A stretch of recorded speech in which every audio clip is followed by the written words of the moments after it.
હમણાં ચિંતનમાં આવ્યું કે બીજા શું કરે છે હું જોઈશ નહીં. તમે ઝોલા ખાશો તો મારે જોવા નથી.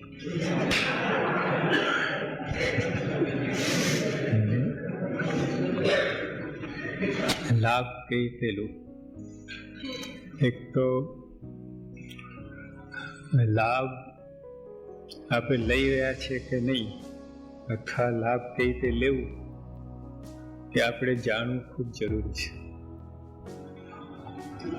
ઘણી વસ્તુ આપણે આપણી પાસે હોય છે એનો ઉપયોગ બરાબર કરી શકતા નથી. જમતા આવડે છે, ખાતા આવડે છે, ત્યાં બધા હા પાડશો, પણ નથી આવડતું. એક કોરિયો 32 વખત ચાવવું પડે તો જમતા આવડ્યું કહેવાય. અને બ્રશ કે દાંતન કરીએ છીએ આવડે છે, મછરી નાખે, પેડા ગળાવેલા સાફ કરી નાખે. આ ઉપરથી નીચે લાવવાનું હોય છે, નીચેથી ઉપર. એટલે કેટલી વસ્તુ છે એ નાની નાની જે આપણને આવડતી જ નથી, છતાં આપણને લાગે છે આપણે કરીએ છીએ, લાભ લઈએ છીએ. એટલે એ તો બધું ઠીક છે. અને સ્વામી બાપા જેવા પુરુષ આ બ્રહ્માંડમાં વિચરતા હોય, આ પૃથ્વી ઉપર, એમાં ગુજરાત ખાતે, એમાં આપણી પાસે જો લાભ લેતા ના આવડે તો મોટી ખોટ જાય. એટલે આ તો બહુ સ્પષ્ટ સમજવાની જરૂર છે.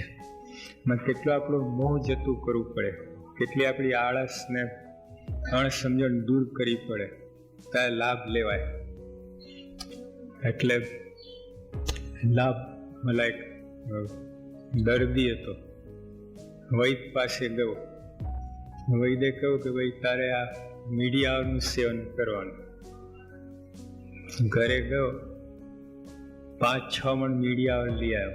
એટલે સનાપત્તિ લઈ આવે છે જુલાબ માટે, એનું ઉકારીને પીવાનું હોય. અને 3-4 મણના મીડિયાનું ગાદલું બનાવ્યું, 1 મણ મીડિયાનું રજાઈ બનાવી, 5-10 કિલોનું શીકું બનાવ્યું. 6 મહિના એને લાભ દીધો,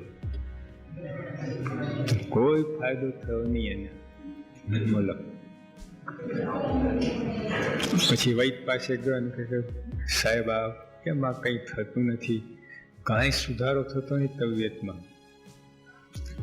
કે આ મીડિયા સેવન કરો. 6 મહિનાથી કરું છું.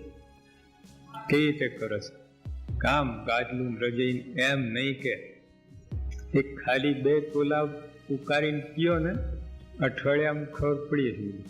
અંદર બધું આંતળા સાફ થઈને બધું નવેસરથી કામ શરૂ થશે.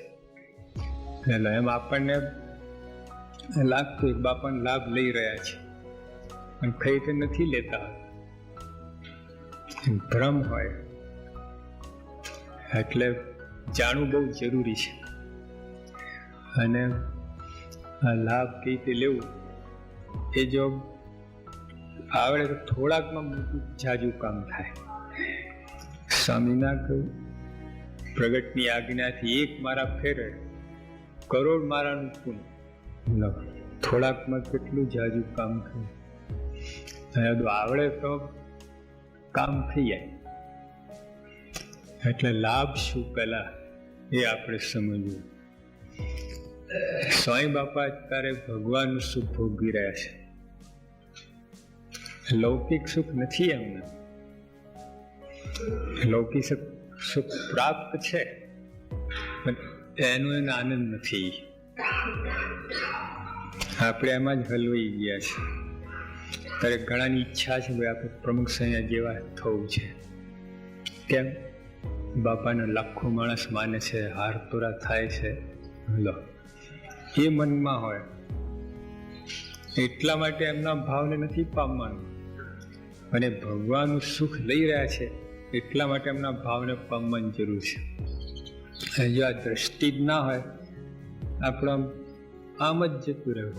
હાઈવે આમ હોય ને આપણે આમ નીકળીએ અને કઈનું કંઈ થઈ જાય. એટલે સ્વામી જે સુખ લઈ રહ્યા છે એ સુખ આપણે લઈ શકીએ, લાભ લીધો કહેવાય. લાભ એટલે આ કોઈ પણ તારે કોઈ અમેરિકન પ્રેસિડેન્ટ લો અથવા આપણા અહીંના પ્રેસિડેન્ટ લો કે ચીફ મિનિસ્ટર લો, જે હોય હવે એની સાથે બેસવું એ લાભ કહેવાય. લૌકિક છે એની સાથે જમવું એ લાભ કહેવાય. એની મોટરમાં ફરવું એ લાભ કહેવાય. પ્રમુખ સાહેબનો લાભ લીધો ક્યારે કહેવાય? આ બધું કરવાથી હોય એ હોય. શ્રીજી મહારાજે કહ્યું 22 પ્રથમના 22માં ગાયું તે ના ગાયું બરાબર છે. જો ભગવાનનું સ્મરણ ના હોય અને આપણે ગાઈએ તો ના ગાયા જેવું છે. એમ સ્વામી બાપા ભેગા ફરતા હોઈએ આપણે તો એમનામાં આપણું મન ના હોય, આના જેવું થયું. યોગી અક્ષરે બધા યુવકો ફરતા હતા ભાદરામાં કે વૈશાખ મહિનામાં આમ કેળ ઉપર પાણી રહેતું, નદી ઊન નદીમાં. ત્યાં તો દિવાળી એ આપણે શરદ પૂનમે હાલો પાણી જ ના ભરાય, પછી ખાલી થવાનો પ્રશ્ન જ ક્યાં છે? તો એવું છે. એટલે ત્યાં પાણી હતું એટલે બાપા તો સ્નાન કરીને ગયા. પછી મેં બાપાએ અમને કહ્યું કે તમે બધા સ્નાન કરો પછી બધા આવજો. એટલે બધા સ્નાન કરીને પાછા તૈયાર થઈને ગયા. બાપા કહે કેવી રીતે સ્નાન કર્યું તું, સ્મરણ કર્યું તું? મેં કહ્યું ના.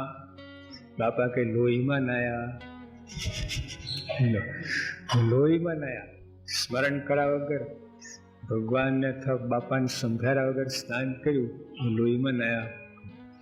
પાણીમાં એક કહ્યું તો ઠીક, ચલો ગાયું તો ના ગાયા જેવું, સ્નાન કર્યું તો ના કર્યા, એવું નહીં. ઉપરથી સાંઈ લોહીમાં નાયા.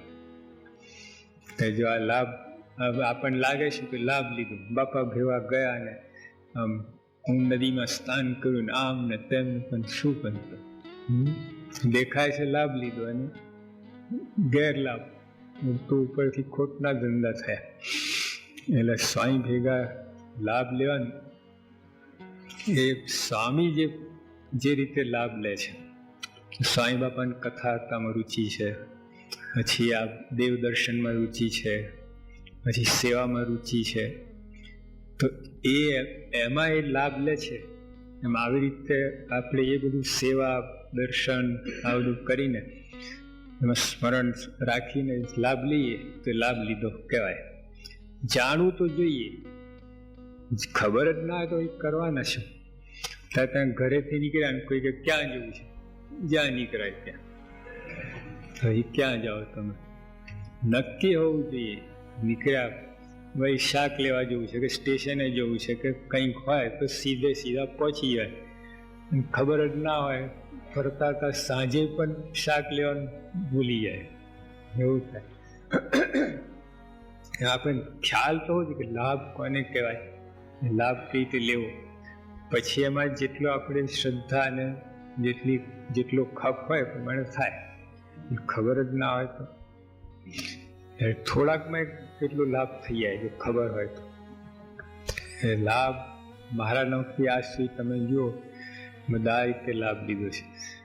મારા મણકામાં આવેલા ભક્તો મારાથી કેટલા દૂર રહેતા હતા અને તો અખંડ લાભ લેતા હતા સ્મરણથી. મહારાજની એક વાર એમને કંઈ લાભ આપ્યો હોય, દર્શન કર્યા હોય, તો નજર દ્રષ્ટિ કરી હોય, બસ એને સંભાળ્યા જ કરે. આપણે તો ભેગા હોઈએ તો સ્મરણની એ લાભ ના કહેવાય.